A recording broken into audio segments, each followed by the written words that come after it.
We are not here to discuss a future possibility. We are here because the green and digital transformation is already happening. The question is no longer if it will happen, but how we will lead it. Will we shape an economy that is inclusive, just, and centered on people? I believe the answer lies in the partnerships we build, in the partnerships that we have been building, in the process that we have seen in the video this morning, but also in the partnerships that we will be building today and tomorrow. Nowhere is this more urgent and more exciting than in Africa. The demographic growth, we've heard a lot about that, the economic shift, and the climate pressure meet in a unique intersection. Kenya is already leading the way, proving that a clean energy mix is not just a goal, but a reality. But clean power is only the beginning. The real victory will be when we turn that power into decent jobs and thriving businesses. This is the moment to transform the demographic dividend into a green demographic dividend. We must act with speed and scale. Every year, 1 million young Kenyans enter the job market, searching for opportunity and purpose. This is not just a statistical challenge, it is a political imperative. With the 2027 elections on the horizon, the people will demand answers. By investing in green jobs now, we can provide those answers, transforming potential frustration into professional empowerment and sustainable growth. But let us be honest, jobs do not create themselves. They require a foundation of finance and foresight. It is a stark contradiction that while we speak of transformation, less than 0.5% of international climate finance goes towards capacity building.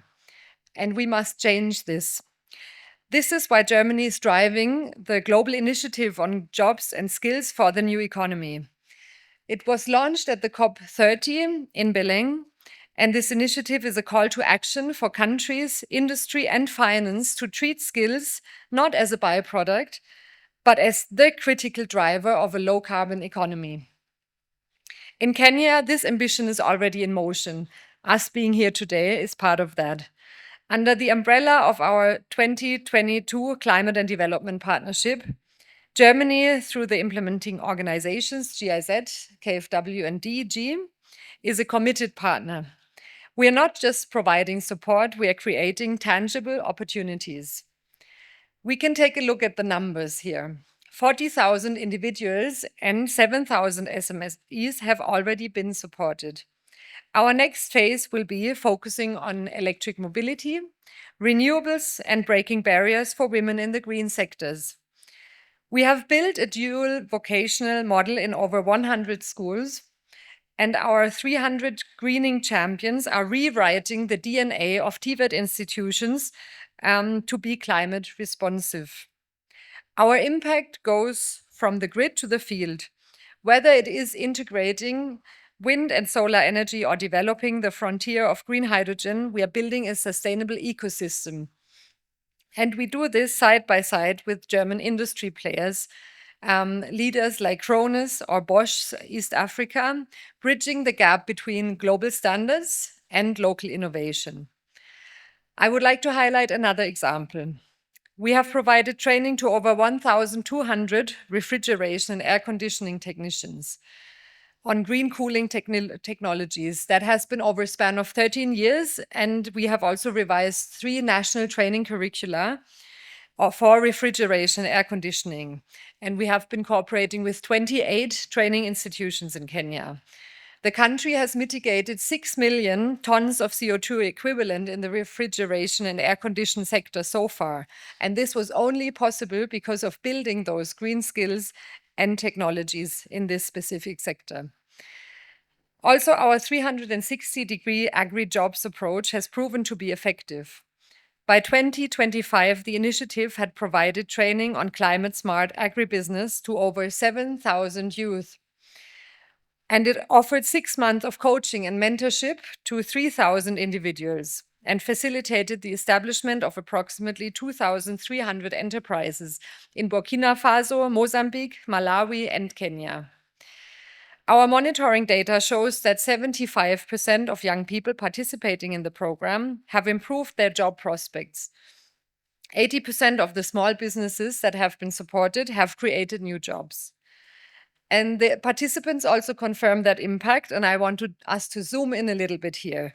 So we can talk about Kelvin Wamalwa. He's 26 years old, and he began his journey, like many other young Kenyans, facing limited job prospects after high school. After having participated in the program, he co-funded a business with 2 peers, mainly focusing on value chains of passion fruit.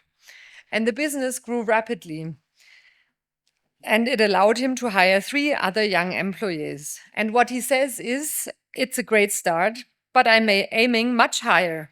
My goal is to get at least 50 to 60 youth from around the area into employment. So this is impressive to also see what this means on an individual level. This is the essence of the German commitment. It's a just transition, it's decent work, and it's also about gender equality.